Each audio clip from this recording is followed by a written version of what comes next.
আসসালামু আলাইকুম। পরীক্ষার আগে অনেকেই ঘন্টার পর ঘন্টা পড়াশোনা করে, কিন্তু তারপরেও রেজাল্ট ভালো হয় না। অন্যদিকে কিছু শিক্ষার্থী তুলনামূলক কম সময় পড়েও দারুণ রেজাল্ট করে। এর কারণ কি? আজকের ভিডিওতে আমি এমন 5টি পরীক্ষার টিপস শেয়ার করব, যেগুলো প্রায় সব টপার অনুসরণ করে।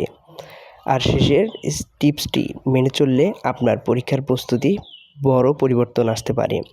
তাহলে চলুন শুরু করা যাক। তার আগে তোমরা যারা আমার চ্যানেলে একদম নতুন, তারা অবশ্যই চ্যানেলটিকে সাবস্ক্রাইব করে পাশে থাকা বেল আইকনটি অবশ্যই বাজিয়ে রাখবে। নাম্বার 1, শুধু পড়বেন না, নিজেকে পরীক্ষা করুন।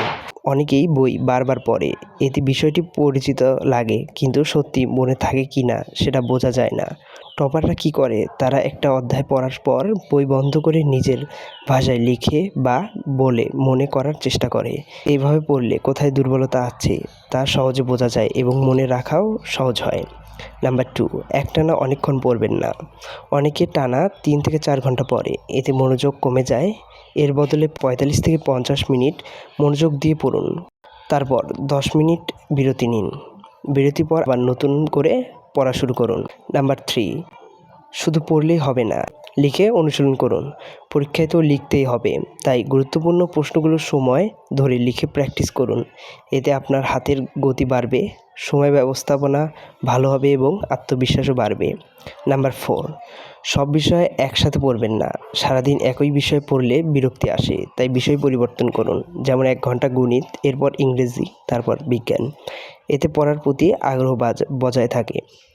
নাম্বার 5, পরীক্ষার আগে রাতে নতুন কিছু শুরু করবেন না। এটাই সবচেয়ে বড় ভুল। অনেকে শেষ রাতে নতুন অধ্যায় পড়তে গিয়ে আগের পড়াগুলো গুলিয়ে ফেলে। পরীক্ষার আগের রাতে শুধু গুরুত্বপূর্ণ বিষয়গুলো রিভিশন দিন, পর্যাপ্ত ঘুমান এবং শান্ত থাকুন। বোনাস টিপস হিসেবে মোবাইল ব্যবহার নিয়ন্ত্রণ করুন। পড়তে বসে বারবার ফোন দেখলে মনোযোগ ভেঙে যায়।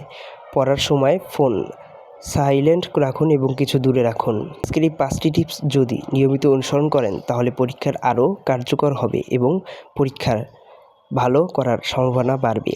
ভিডিওটি ভালো লাগলে লাইক করুন, বন্ধুদের কাছে শেয়ার করুন এবং এমন আরও শিক্ষামূলক ভিডিও পেতে ইংলিশ পাইনের চ্যানেলটিকে সাবস্ক্রাইব করে পাশে থাকা বেল আইকনটি অবশ্যই ক্লিক করুন। ধন্যবাদ।